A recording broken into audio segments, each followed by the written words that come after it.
A poor 6-year-old girl asks a paralyzed millionaire if he'll trade his leftovers for a miracle. "I can make you walk again," she says. He laughed, but everything changed. "Just before we start, I'm curious. What time is it where you are? Day or night? I'm grateful you're here." The December snow fell softly outside the grand windows of Harrison Manor. But inside the luxurious dining room, Robert Harrison sat alone at a table that could seat 20. His expensive wheelchair made no sound as he moved closer to the window, watching the world beyond his prison of glass and steel. At 52, Bob had everything money could buy, except the one thing he wanted most: the ability to walk. 20 years had passed since the car accident that stole the use of his legs. 20 years of the finest medical care, experimental treatments, and false hopes. His fortune of $40 million meant nothing when he couldn't even feel his own feet. The mansion echoed with emptiness.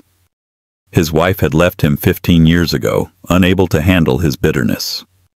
His friends had slowly drifted away, tired of his angry outbursts and dark moods. Even his mother, Eleonora, visited less frequently now, her 78-year-old heart breaking each time she saw her son's hollow eyes. Bob pushed away his barely touched dinner and wheeled himself to the study. Outside, through the frosted glass, he could see the shapes of people hurrying past on the sidewalk below. Normal people, walking people. People who took their legs for granted every single day. A soft knock at the servants' entrance caught his attention. Who would be visiting on such a cold December evening? The housekeeper had left hours ago, and Bob wasn't expecting anyone. The knocking continued, gentle but persistent. Curiosity overcame his usual desire for solitude. He wheeled himself through the house, past portraits of ancestors who could all walk, past furniture arranged for someone who would never stand again. The knocking had stopped, but he opened the heavy door anyway. There, huddled against the cold, stood the smallest person he'd ever seen at his door. A little girl, no more than 6 years old, with tangled brown hair and clothes that had seen better days. Her shoes had holes in them, and her thin jacket was nowhere near warm enough for December in Massachusetts. "Mister," she said, her voice barely above a whisper, "I'm really hungry." "Do you have any food you're not going to eat?" Bob stared at her in shock. In his 20 years of isolation, no one had ever asked him for help. People usually wanted something from his money, his connections, his influence. But this tiny girl was just asking for his leftovers. "What are you doing out here alone?" he asked, his voice rusty from disuse. "I live with my mama in the apartment over there." She pointed to a rundown building across the street. "She's working late again, and I got hungry. Mrs. Patterson next door said rich people throw away good food all the time."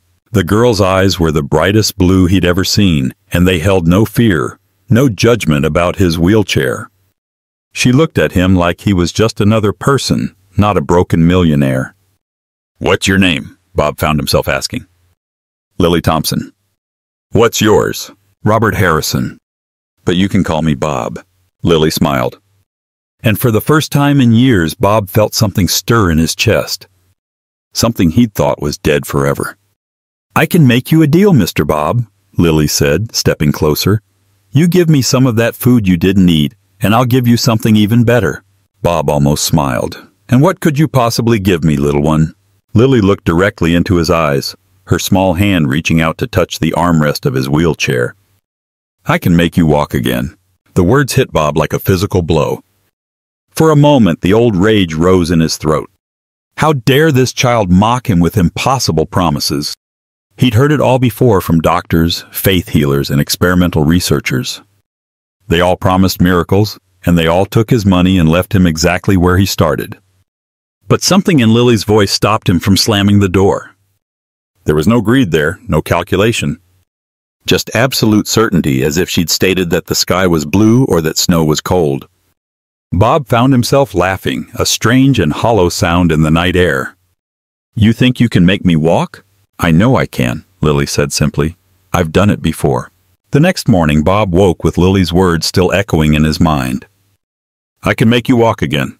He'd given her a container full of his untouched dinner and watched her disappear into the night, promising to return the next day. Now, as his housekeeper, Mrs. Chen prepared his usual breakfast that he wouldn't eat, Bob found himself actually looking forward to something for the first time in decades. "Mr. Harrison," Mrs. Chen said carefully, "there's a little girl at the door asking for you." Bob's heart actually skipped a beat. "Send her in." Lily appeared in the dining room doorway, still wearing the same worn clothes, but somehow looking brighter in the morning light. She carried a small paper bag in her hands. "Good morning, Mr. Bob," she said cheerfully. "I brought you something." "You brought me something." Bob couldn't hide his surprise. In his experience, people took from him, they didn't give. Lily nodded and pulled a crumpled flower from her bag. It was clearly picked from someone's garden, slightly wilted, but she offered it to him like it was made of gold. "My mama says when someone's nice to you, you should be nice back." "This is for giving me dinner." Bob took the flower with hands that hadn't held a gift in years. "Thank you, Lily." "That's very thoughtful." "Can I see your legs?" Lily asked suddenly. The question would have sent Bob into a rage if it came from anyone else. But from this innocent child, it was just simple curiosity. "They don't work," Bob said, his voice softer than he intended. "I can't feel them at all." "Can I touch them?" Bob hesitated. Even his doctors approached his legs with a cold, clinical detachment. No one had touched them with simple kindness in 20 years. "I suppose," he said finally. Lily walked over and gently placed her small hands on Bob's knee right through his pants. Her touch was warm and soft, and for just a moment Bob could have sworn he felt something. Not a sensation exactly, but a presence. "They're sleeping," Lily said matter-of-factly. "Sometimes when things are really tired, they sleep for a long time. But they always wake up eventually." "Lily," Bob said gently, "my legs aren't sleeping. They're broken. The doctors say they'll never work again." "Doctors don't know everything," Lily said with the unshakable confidence only a 6-year-old could possess. "My mama told me that when I was really little I couldn't talk for the first 3 years. All the doctors said something was wrong with my brain. But then one day I just started talking, and now I talk all the time." She grinned at him, and Bob found himself almost believing her impossible optimism. "So how exactly do you plan to make me walk?" he asked. Lily climbed onto the chair across from him, her legs swinging freely. "First, you have to want to walk for the right reasons." "What do you mean?" "Most people want things for themselves, but that's not how magic works. You have to want to walk so you can help other people." "Magic?" Bob almost laughed again. But there was something in Lily's earnest expression that stopped him. "I've wanted to walk for 20 years, Bob said. "Trust me, I want it badly enough." "But why?" Lily asked. "Why do you want to walk?" The question caught Bob off guard. Why did he want to walk? To be normal again? To get his old life back? To stop feeling so broken? "I want to be the person I used to be," he said finally. Lily shook her head. "That's wanting something for yourself. What if you could walk again, but only to help other people? Would you still want it?" Bob stared at this tiny philosopher across from him. When had anyone ever asked him to think about what he could do for others? I don't know," he admitted. "That's okay," Lily said brightly. "We have time to figure it out." "Can I come back tomorrow?" "Yes," Bob said without hesitation. "Yes, you can come back." As Lily skipped toward the door, she turned back to him. "Oh, and Mr. Bob, you should eat your breakfast. You're going to need your strength." For the first time in months, Bob actually felt hungry. Meanwhile, Margaret Thompson was running late for her second job when she burst through the door of their tiny one-bedroom apartment. At 28, Maggie looked older than her years, worn down by 6 years of single parenthood and working 3 jobs to keep them afloat. "Lily, baby, where are you?" "I'm here, Mama," Lily called from the kitchen, where she was coloring at their small table. Maggie rushed over and knelt beside her daughter, checking her over with the practiced eye of a mother who'd learned to worry about everything. "Mrs. Patterson said you were gone for a while yesterday." "Where did you go?" Lily's crayon paused over her drawing. "I made a new friend." "What kind of friend?" Maggie's voice carried the edge of fear that came with raising a child in a neighborhood where danger lurked around every corner. "His name is Mr. Bob, and he lives in the big house across the street. He's in a wheelchair and he's very sad, but I'm going to help him walk again." Maggie's blood ran cold. A grown man she'd never met, interacting with her 6-year-old daughter. Everything inside her screamed danger. Lily, honey, you can't just go into strangers' houses. It's not safe. But he's not a stranger now. He's my friend. And he gave me dinner when I was hungry. You were hungry? Maggie's heart broke. She'd left crackers and a sandwich for Lily, but it obviously hadn't been enough. It was never enough. Just a little bit, Lily said quickly, sensing her mother's distress. And Mr. Bob has lots of food he doesn't eat. He's really nice, Mama. He let me touch his legs. Every maternal instinct Maggie possessed went into overdrive. He did what? I was checking to see why they don't work. They're just sleeping really deeply, but I can wake them up. Maggie pulled Lily into her arms, holding her tight. Her daughter's innocence was both her greatest gift and Maggie's greatest fear. Lily saw the world as a place where magic was possible, where broken things could be fixed, where everyone was basically good. At 6 years old, she didn't understand the dangers that kept Maggie awake at night. Baby, I need you to promise me something. You can't go to that house anymore, okay? But Mama... No buts, Lily. I know you want to help people, and that's beautiful. But grown-ups who invite little girls into their houses, sometimes they're not good people. Lily's face fell. Mr. Bob is good people. He's just lonely. I'm sure he seems nice, but a knock at the door interrupted them. Maggie's first instinct was to ignore it. Bill collectors, landlords, and other harbingers of bad news usually knocked at this hour. Mrs. Thompson? A man's voice called. My name is Robert Harrison. I believe your daughter, Lily, has been visiting me. Maggie's fear spiked. He'd followed Lily home. He knew where they lived. She grabbed the old baseball bat she kept by the door and opened it just a crack, the chain still attached. Through the gap, she saw a man in an expensive wheelchair. He was well-dressed, clean-shaven, and his eyes held none of the predatory gleam she'd been expecting. Instead, he looked nervous. What do you want? Maggie demanded. I wanted to meet you, Bob said simply. Your daughter has been visiting me, and I thought you should know who she's spending time with. May I come in? Absolutely not. I understand your concern, Bob said calmly. If I had a daughter, I'd be protective too. What if we talked out here? Or better yet, what if you and Lily came to my house? You could see for yourself that I mean no harm. Mama, please, Lily said from behind her. I told you he's nice. Maggie looked down at her daughter's pleading face, then back at the man in the wheelchair. He wasn't what she'd expected. There was something broken about him, something sad and lost that reminded her of herself. 5 minutes, she said finally. And I'm bringing this. She held up the bat. Bob actually smiled. I wouldn't expect anything less from a good mother. As they crossed the street together, Maggie couldn't shake the feeling that their lives were about to change forever. Harrison Manor up close was even more intimidating than it looked from across the street. Maggie had cleaned houses for wealthy people before, but nothing like this. The foyer alone was bigger than her entire apartment. This is beautiful, she whispered despite herself. It's just a house, Bob said, though Maggie caught the hint of pride in his voice. Can I offer you something to drink? Coffee? Tea? Coffee would be nice, Maggie admitted. She'd been running on 4 hours of sleep and caffeine fumes.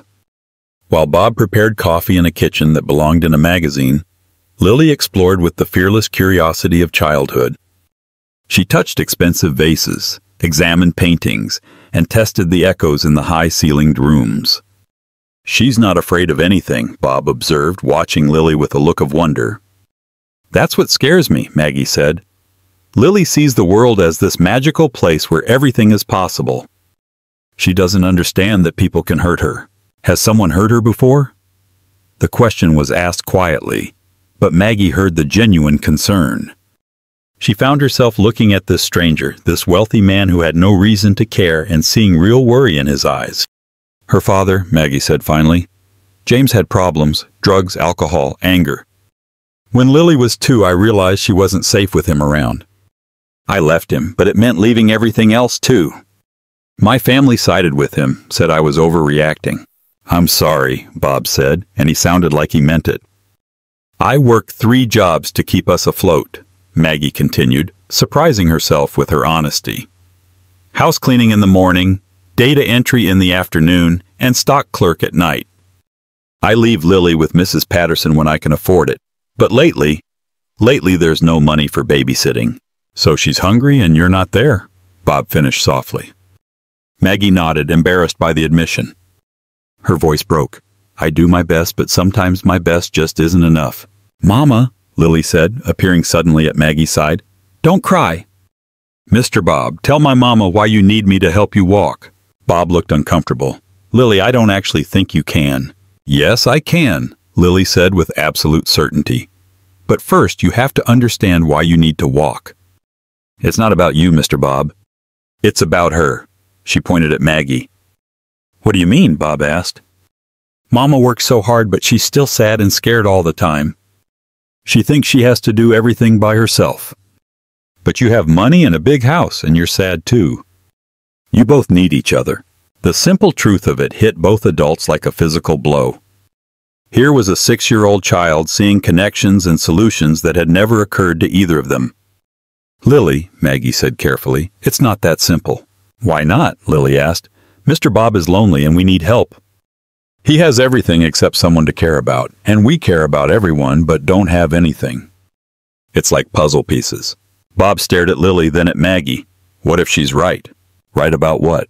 What if this isn't about walking at all? What if it's about connection? Bob turned to Maggie. I have resources I don't use, space I don't need, time I don't value. And you have something I'd forgotten I needed. Purpose, Bob said quietly. A reason to be better than I am. Maggie felt something shift in her chest, a tiny crack in the wall she'd built around her heart. You don't know us. We're strangers. So were you and James when you met, Bob pointed out. Sometimes strangers become family. And sometimes strangers break your heart, Maggie countered. Lily climbed onto Bob's lap with the casual intimacy of a child who has decided someone is safe. Mr. Bob won't break our hearts, Mama. He's been hurt too much to hurt other people on purpose. Bob's arms closed around the little girl instinctively, and Maggie saw tears in his eyes. When was the last time someone had chosen to trust him so completely? What are you proposing? Maggie asked quietly. I don't know yet, Bob admitted, but I'd like to find out. Would you be willing to have dinner here tomorrow? All of us, together. Maggie looked at her daughter, secure and happy in this stranger's arms, and made a decision that terrified her. Okay, she said, one dinner. The next evening, Maggie stood outside Harrison Manor, wearing her only good dress and fighting the urge to run. She'd spent the day questioning her sanity. What was she doing, bringing her daughter to a stranger's house for dinner? But when Bob opened the door, his face lit up in a way that made her chest tighten. When was the last time someone had been genuinely happy to see her? You came, he said, as if he'd been afraid they wouldn't. Lily wouldn't let me change my mind, Maggie admitted. The dining room had been transformed. Instead of the formal table for 20, Bob had set up a small round table by the window. Candles flickered softly, and the good china had been replaced with colorful plates that looked child-friendly. This is beautiful, Maggie said, touched despite herself. I wanted it to feel more like a home, Bob said. To be honest, I'd almost forgotten what that felt like. Dinner was surprisingly easy. Bob had ordered from a fantastic Italian restaurant downtown, and the conversation flowed naturally. He asked about Lily's favorite subjects in school, about Maggie's work, about their dreams and fears. What did you want to be when you grew up? Bob asked Lily over dessert. A doctor, Lily said without hesitation, so I can help people feel better. Like I'm going to help you. Lily, Maggie said gently, we talked about this. Mr. Harrison has been to lots of doctors, but they were trying to fix his legs, Lily said. I'm not going to fix his legs. I'm going to fix his heart. The words fell into a profound silence. Bob's hand moved unconsciously to his chest, and Maggie saw the exact moment Lily's meaning hit him. My heart is fine, Bob said quietly. No, it's not, Lily said matter-of-factly. It's all closed up and hard. That's why your legs don't work. Your heart forgot how to send love down to your feet. That's not how bodies work, baby, Maggie said. Maybe it's how some bodies work, Bob said thoughtfully. Maybe when you stop caring about everything, you stop feeling everything. Lily nodded enthusiastically. Exactly. So if we can make your heart open again, maybe your legs will remember how to feel. It was ridiculous. It was impossible. It went against everything medical science understood about spinal cord injuries. But as Bob looked at this tiny girl who believed in miracles, he started to feel something different. Warmer. More alive. How would we do that, he asked seriously. Easy, Lily said. You start caring about people again, and people start caring about you. That's how hearts remember how to work. She looked between Bob and Maggie with the wisdom of someone much older. You two are already starting to care about each other. I can tell. Maggie felt heat rise in her cheeks. Was it that obvious? Lily, she started. It's okay, Mama. It's good to care about people. It means your heart is working right. Bob reached across the table and touched Maggie's hand gently. She's not wrong, he said quietly. I do care about both of you. More than I've cared about anything in years. The admission hung in the air between them, fragile, precious, and terrifying. What happens now? Maggie whispered. Before Bob could answer, Lily stood up on her chair and placed her small hands on both their heads, like a tiny priestess performing a blessing. Now the real magic starts, she said solemnly, because when hearts connect, anything is possible. And in that moment, with candlelight dancing on the walls and this impossible child's hands warm on their heads, both adults almost believed her. 3 days later, Maggie received the call she'd been dreading. The landlord was evicting them. 2 months behind on rent, no more extensions. Out by the end of the week. She sat on her bed holding the notice, tears streaming down her face. She'd tried so hard, worked so many hours, sacrificed so much, and it still wasn't enough. A knock at the door made her quickly wipe her eyes. But when she opened it, Bob was there in his wheelchair, concern etched on his face. I saw you crying through the window, he said simply. What's wrong? For a moment, Maggie's pride warred with her desperation. She'd been taking care of herself and Lily for years. She didn't need anyone's help. But looking at Bob's genuine concern, the last of her defenses crumbled. We're being evicted, she said, her voice breaking. 3 jobs and it's still not enough. I don't know what to do anymore. Bob was quiet for a long moment. How much do you owe? It doesn't matter. I can't keep borrowing money I can't pay back. And even if I could make the rent this month, what about next month and the month after that? What if you didn't have to pay rent anymore? Maggie stared at him. What do you mean? Move in with me. The words fell between them like stones into still water. Maggie's first instinct was to say no, to run, to protect herself and Lily from the disappointment that would inevitably come.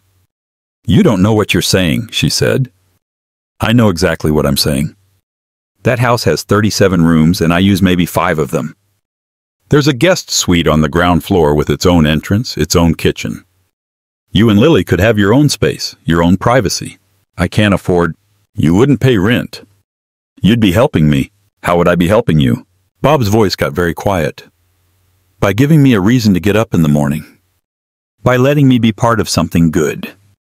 By allowing me to care about someone again. From inside the apartment, Lily's voice called out, Mama, is Mr. Bob here? A moment later, she appeared in the doorway, her face lighting up when she saw Bob. Are you here for your heart medicine? She asked seriously. My what? Bob asked, confused. Your heart medicine. That's what happens when people care about each other.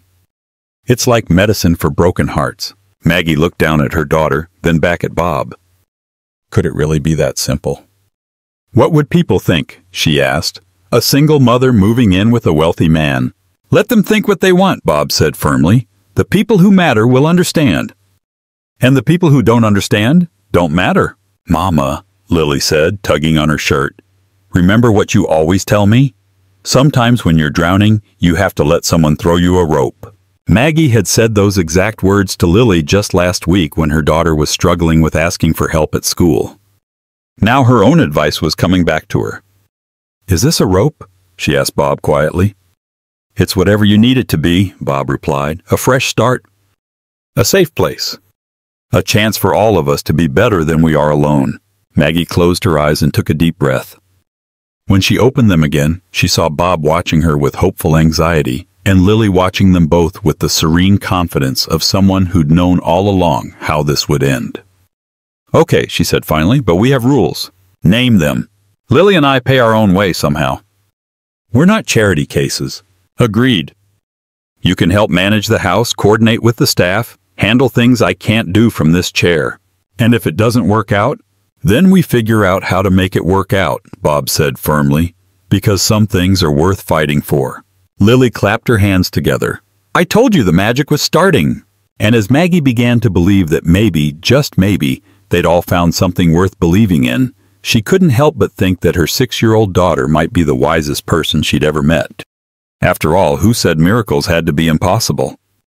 2 weeks into January, their new life at Harrison Manor had settled into an unexpected rhythm.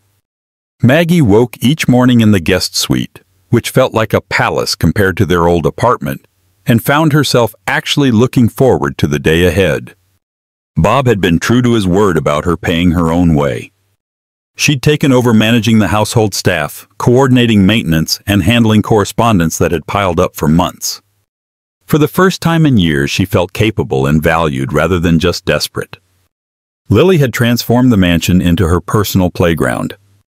She'd befriended Mrs. Chen, learned the names of every delivery person, and somehow convinced the groundskeeper to let her help plant flowers in the greenhouse. But most importantly, she'd appointed herself Bob's official heart doctor. Time for your treatment, Mr. Bob, Lily would announce, appearing in his study with a serious expression. What's today's prescription, Dr. Lily? Bob would ask, playing along. Today we practice feeling grateful. Mrs. Chen made cookies and they smell like happiness. You have to eat one and think of 3 good things. It had become their daily ritual. Lily would prescribe emotions like medicine, gratitude, joy, hope, compassion. At first, Bob had humored her because she was adorable. But gradually, he'd realized something extraordinary was happening. For 20 years, he'd felt nothing but anger and emptiness. Now, sitting in his sunlit study with cookie crumbs on his shirt and Lily's laughter echoing through the halls, he felt content. When was the last time he'd been content? My 3 good things, Bob said seriously. 1. Mrs. Chen's cookies really do smell like happiness. 2. Your mother smiled at breakfast this morning, and it wasn't a worried smile. 3. I slept through the night without the usual nightmares. See, Lily said triumphantly, your heart is getting stronger every day. That afternoon, Bob was reviewing financial documents when he felt something strange. A tingling sensation in his right leg. Faint but unmistakable. He sat perfectly still, afraid to breathe, afraid to hope. There it was again. The slightest flutter of sensation, like a whisper of feeling returning to a place that had been silent for 2 decades. Maggie, he called, his voice shaking slightly. She appeared in the doorway, concern on her face. What's wrong? I felt something. In my leg. Just for a second, but I felt it. Maggie's eyes widened. Are you sure? I think so. He paused, not wanting to say the words out loud and jinx them. What if Lily is right? What if this isn't about medical impossibility? What if it's about something else entirely? Before Maggie could answer, Lily burst into the room, her cheeks flushed from playing outside. Mr. Bob, I saw you from the window. You looked different, like you were glowing or something. Bob and Maggie exchanged a look. Had the child somehow sensed what had happened? I felt something, Lily, Bob said carefully, in my leg. Just like you said might happen. Lily's face broke into the brightest smile either adult had ever seen. I told you your heart was getting better. She threw her arms around Bob's neck, and in that moment of pure joy and connection, Bob felt it again. Stronger this time. A definite sensation of warmth spreading down his right leg. It's happening, he whispered. It's actually happening. But even as hope bloomed in his chest, a small voice in the back of his mind wondered what would happen when the outside world discovered their unconventional family.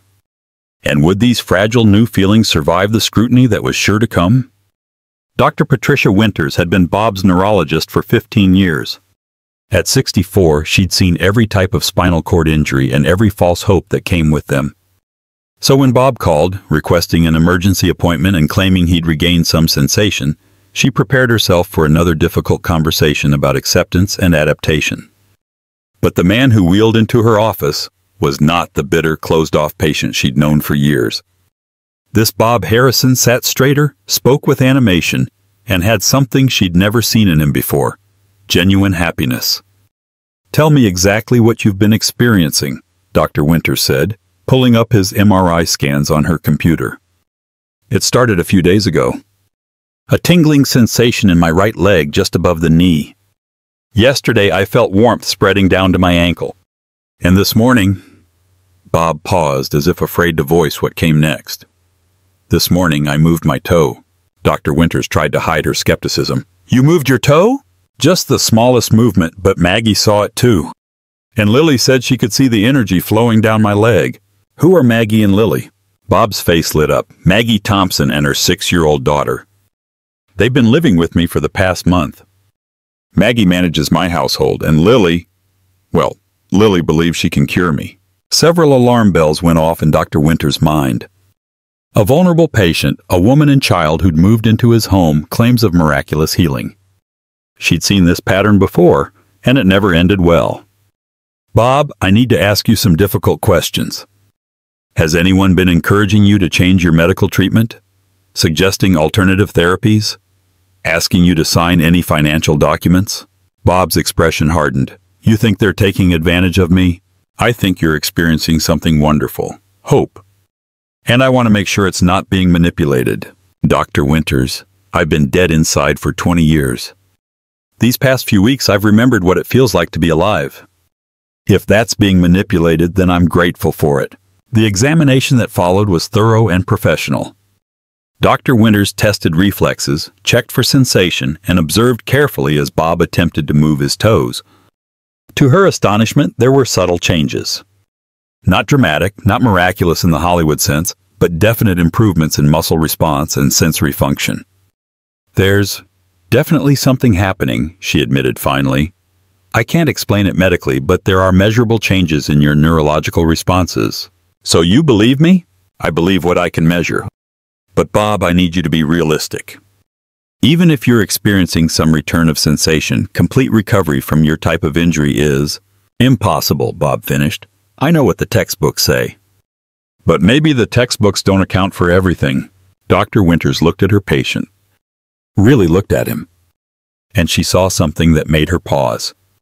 In 15 years, she'd watched Bob spiral deeper into depression and isolation. Now he radiated vitality and purpose. As a doctor, she couldn't explain what was happening to him physically. But as a human being, she could see that something profound had healed in his spirit. I'd like to meet them, she said finally. This Maggie and Lily. If they're part of whatever is helping you heal, I think they should be part of your medical team. Bob smiled. Lily will love that. She's been saying all along that doctors and magic work better together. That evening, Bob shared the doctor's findings with Maggie and Lily over dinner. The little girl listened seriously, nodding as if everything made perfect sense. Dr. Winters wants to meet you, Bob told her. Good, Lily said matter-of-factly. She needs to understand that some healing comes from machines and medicine, and some healing comes from love.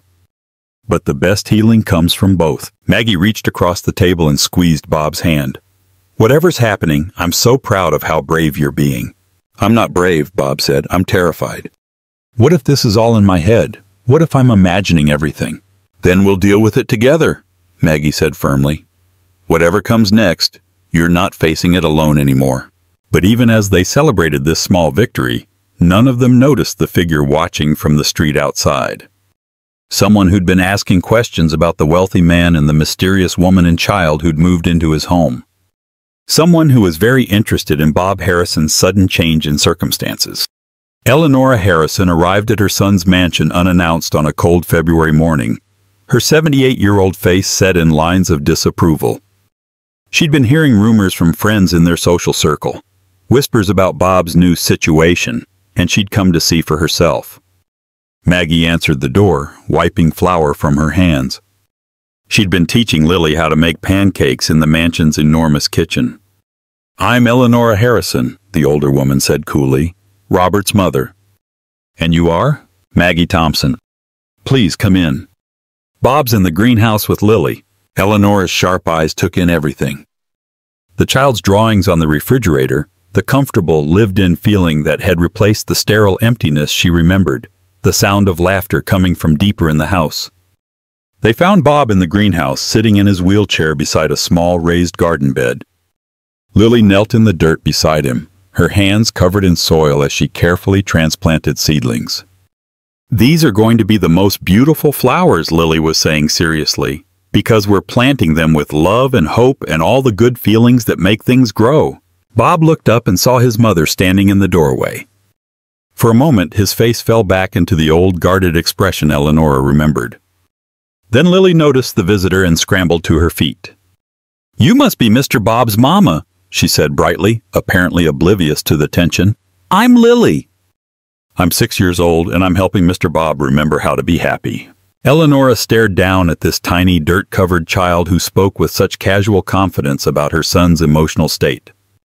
"Hello, Lily," she said carefully. "I'm Mrs. Harrison." "You can call me Grandma Eleanor if you want," Lily said cheerfully. "That's what I call my mama's mama, but she lives far away." It would be nice to have a grandma close by. The simple offer hit Eleanor like a physical blow. She'd resigned herself to never having grandchildren, never experiencing that particular joy. And here was this child offering it freely, with no conditions attached. "Lily, honey, let Mrs. Harrison and Bob talk privately," Maggie said gently, sensing the undercurrents. "But they're family," Lily protested. "Families should talk together." "It's all right," Eleanor said, surprising herself. "She can stay." For the next hour, Eleanor watched her son interact with Lily and Maggie. She saw him laugh at Lily's jokes, listen seriously to her theories about plant communication, and look at Maggie with an expression Eleanor hadn't seen since he was a teenager. When Lily excused herself to wash her hands, Eleanor finally spoke to Bob directly. "You look different," she said. "I feel different. The Hendersons are saying you're being taken advantage of.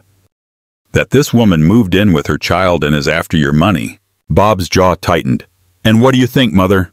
Eleanor looked toward the kitchen where she could hear Maggie helping Lily clean up. "I think you've been dead behind the eyes for 20 years and today you look alive." "I don't care what the Hendersons think." The simple statement of support brought tears to Bob's eyes. "Mother, something extraordinary is happening. I'm starting to feel sensation in my legs." Dr. Winters confirmed it. "That's wonderful." And I'm falling in love," Bob said quietly, "with Maggie. With Lily. With the life we're building together. For the first time since the accident, I have reasons to hope for the future." Eleanor studied her son's face. She'd spent 20 years watching him retreat from life. Now here he was, vulnerable and open and more like his old self than she'd dared to hope. "What do you need from me?" she asked simply. "Your blessing. Your support. And maybe your help dealing with people who want to see this fail." Lily reappeared then, clean-handed and carrying a small potted plant. "This is for you, Grandma Eleonora," she said, offering the tiny flower. "I grew it myself from a seed. Mama says when you give someone a plant, you're giving them hope." Eleonora took the small pot with hands that trembled slightly. "Thank you, dear one. I'll take very good care of it." As Eleonora prepared to leave, she pulled Maggie aside. "I don't know you," she said quietly, "but I know my son. If you're genuine in your care for him, you have my full support. If you're not—" She let the threat hang unfinished. "I love him," Maggie said simply, "and I love the man he's becoming. I would never hurt him." "Good," Eleonora said, "because if Robert is truly healing, he's going to need all of us to protect what you've built here." But even as Bob's mother drove away, feeling hopeful for the first time in years, she didn't notice the private investigator's car following at a distance. Someone else was very interested in the Harrison family's new dynamic, and their intentions were far from protective. The first lawsuit arrived on a gray March morning, delivered by a serious-faced man in an expensive suit. Maggie signed for the thick envelope with shaking hands, her heart sinking as she read the return address. Whitmore, Sterling and Associates, the law firm that represented Bob's ex-wife, Catherine. "Bob," she called, her voice tight with dread, "you need to see this." Bob read the documents in silence, his face growing paler with each page. Catherine was suing for half of his assets, claiming that his diminished mental capacity due to manipulation by opportunistic individuals had invalidated their original divorce settlement. "She's saying I'm incompetent," Bob said finally. That you've somehow brainwashed me into changing my will and giving you access to my finances. Have you changed your will? Maggie asked. Yes. I named you and Lily as beneficiaries, but only after getting a complete psychological evaluation to prove I was of sound mind. Bob's hands clenched on the papers. Catherine hasn't spoken to me in 3 years. Why is she doing this now? The answer came with the second delivery of the day. A tabloid newspaper with their photo on the front page. Someone had taken pictures of them in the greenhouse, of Lily on Bob's lap, of Maggie kissing his cheek. The headline screamed, "Gold digger and child con manipulate millionaire and miracle cure scam." Lily found them reading the article together, their faces grim. "Why do you look sad?" she asked, climbing onto Bob's lap with her usual fearless affection. "Some people are saying untrue things about us," Maggie explained carefully. "They think Mama and I are trying to trick you for your money." Lily considered this seriously. "But that's silly. You can't trick someone into having feelings. Love isn't something you can steal." "Tell that to the lawyers," Bob said bitterly. That afternoon brought more bad news. A court-appointed psychiatrist arrived to evaluate Bob's mental state. For 3 hours, she questioned him about his relationship with Maggie and Lily, his decision-making process, his medical claims. "Mr. Harrison," the doctor said finally, "you understand that your ex-wife's legal team is claiming you're suffering from a form of Stockholm Syndrome, that your isolation and disability made you vulnerable to emotional manipulation." "And what do you think?" Bob asked.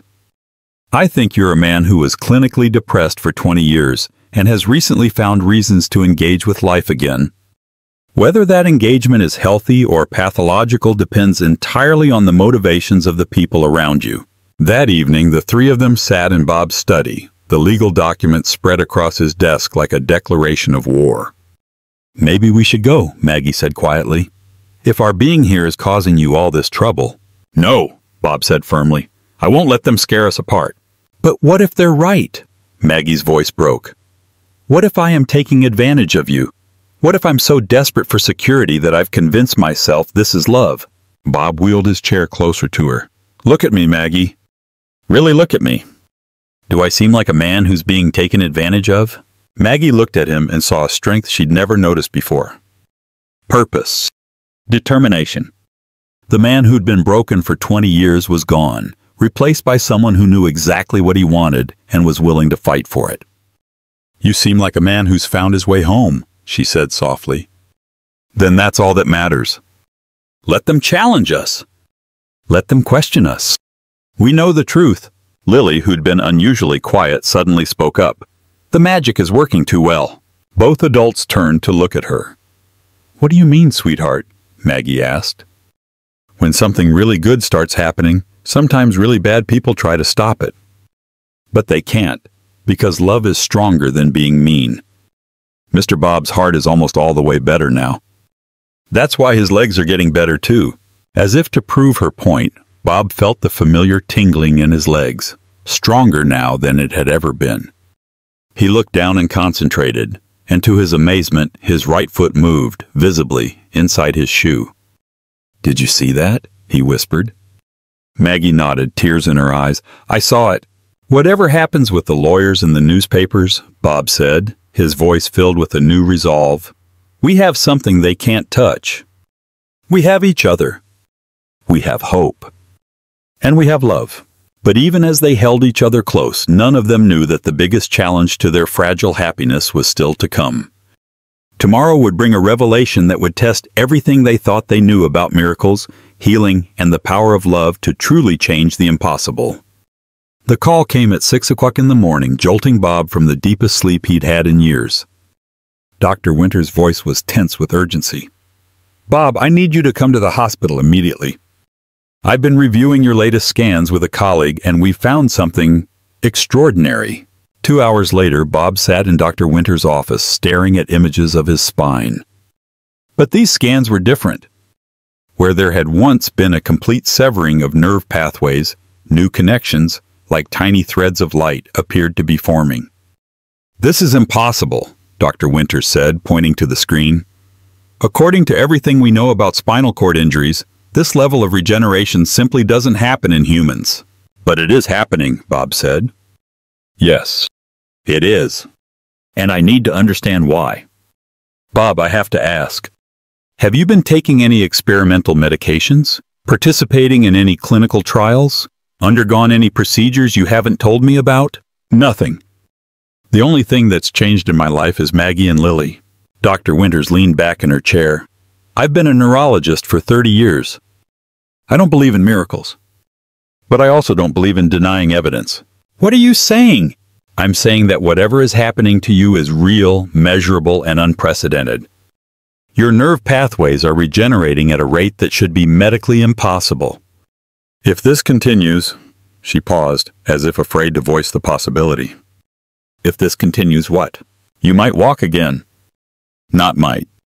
You will probably walk again. The words hit Bob like a lightning bolt. For 20 years, he'd been told his condition was permanent, irreversible, hopeless.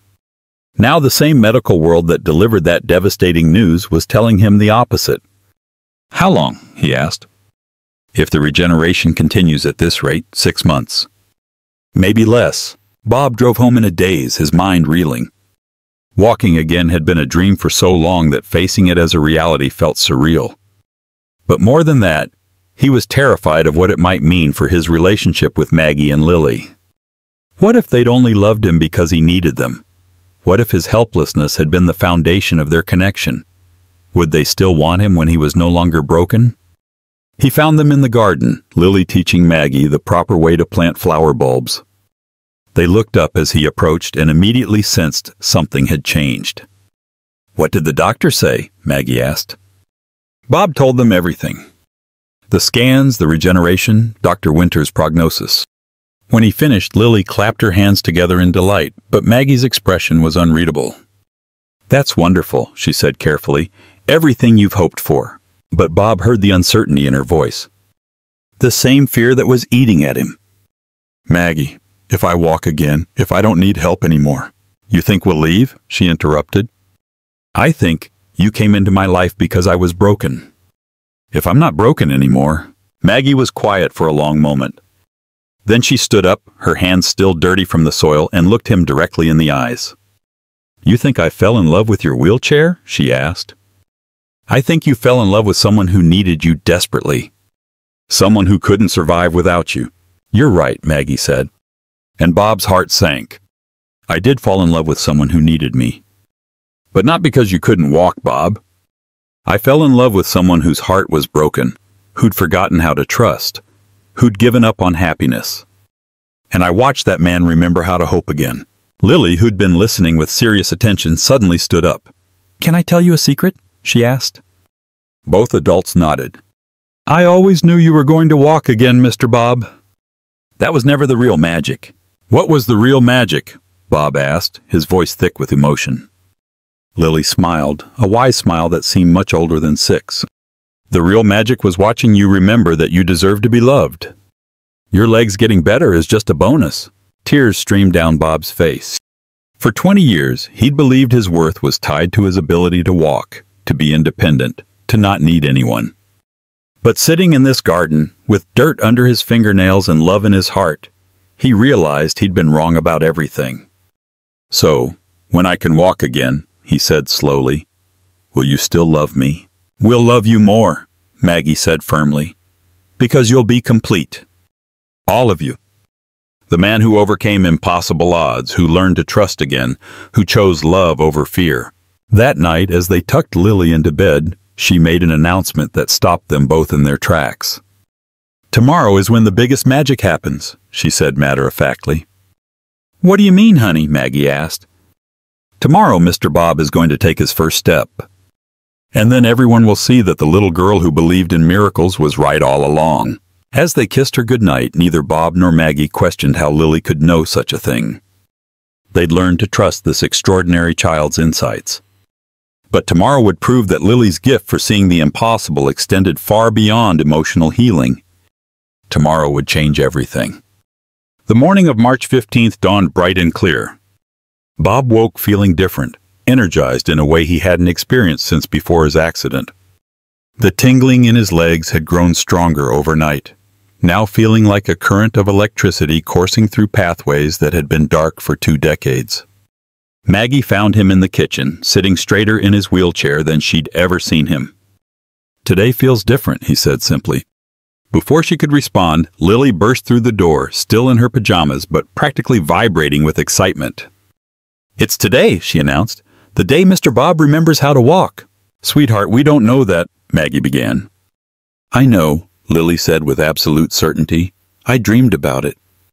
In my dream, a golden light around Mr. Bob's heart went all the way down to his toes. And then he stood up, and the light got so bright that everyone could see it. Bob looked at this remarkable child who had changed his life completely. "Lily, even if my legs are getting better, learning to walk again will take months of physical therapy. I might be able to stand, but—" "Try," Lily said simply. "Right now. Just try." Bob's heart was racing. For 20 years he'd been terrified of hoping too much. But looking at Lily's expectant face and Maggie's loving support, he realized that fear had no place in this moment. Slowly, carefully, he placed his hands on the armrests of his wheelchair. The sensation in his legs was stronger than ever. "I can feel them," he whispered, "my legs. I can actually feel them." He began to push himself up. And for the first time in 20 years, his legs responded. Not perfectly, not strongly, but they moved. They supported him. They remembered. Inch by inch, Bob rose from his wheelchair. Maggie gasped, her hand flying to her mouth. Lily watched with calm satisfaction, as if she'd been expecting this all along. "You're standing," Maggie breathed. "You're actually standing." Bob was upright, wobbling slightly, but definitely vertical. Tears streamed down his face as sensation flooded his legs, not just tingling now, but real feeling, real strength. "Now try a step," Lily said encouragingly. "Just one little step toward me." Bob looked at the 3 feet of space between them. It might as well have been 3 miles. But Lily held out her small hands, her face radiant with faith and love. "Come on, Mr. Bob." "I'm right here." Bob lifted his right foot, actually lifted it, and took a step. Then another. His movements were shaky, uncertain, but he was walking. After 20 years in a wheelchair, he was walking across his kitchen toward a little girl who'd never doubted this moment would come. When he reached Lily, he dropped to his knees and pulled her into his arms, both of them crying now. "You did it," she whispered into his ear. "You remembered how to walk." "No," Bob corrected, his voice thick with emotion as he looked up at Maggie. "We did it. All of us. Together." That afternoon, Dr. Winters arrived with a team of specialists to document what she was already calling the most remarkable case of spinal cord regeneration in medical history. They ran tests, took measurements, and performed examinations that confirmed what everyone had witnessed. Bob Harrison was walking again. "I'll be studying this case for the rest of my career," Dr. Winters told them, "and I'll probably never fully understand how it happened." "Does it matter how it happened?" Bob asked, holding Maggie's hand. "Isn't it enough that it did?" Dr. Winters looked at this family, because that's what they so clearly and undeniably were, and smiled. "You're right. Some things don't need to be explained. They just need to be celebrated." That evening, as they sat together in the garden where so much of their healing had taken place, Lily made one final pronouncement. "The magic isn't finished yet," she said. "What do you mean?" Maggie asked. "Mr. Bob learned to walk again, but that was just the practice magic. Now comes the real magic." Lily grinned. "Now you two get married, and I get to be the flower girl, and we all live happily ever after like in the fairy tales. Except this fairy tale is real. And it's ours." Bob and Maggie looked at each other, and in that moment they both realized a 6-year-old child had just articulated what they'd both been afraid to hope for. "Is that what you want?" Bob asked Maggie quietly. "It's what I've wanted since the day our puzzle pieces started to fit together," she replied. "I just didn't dare believe it was possible." "Well," Bob said, reaching for both of their hands, "we've already proven that impossible things happen when people love each other enough to believe." 6 months later, Bob Harrison walked confidently down the aisle of a sun-drenched garden to marry Margaret Thompson. Lily, as their flower girl, tossed petals with joyful abandon. Eleonora, the proud grandmother, beamed from the front row. And Dr. Winters stood as a witness not just to a marriage but to a miracle. Years passed. The mansion, once a prison of silent bitterness, was now filled with the constant sounds of laughter, music, and life. Bob, true to the promise he'd made to a little girl's theory of magic, established the Harrison Hope Foundation.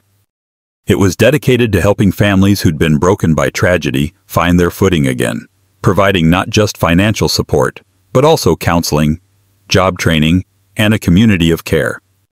He wanted to help others for the right reasons.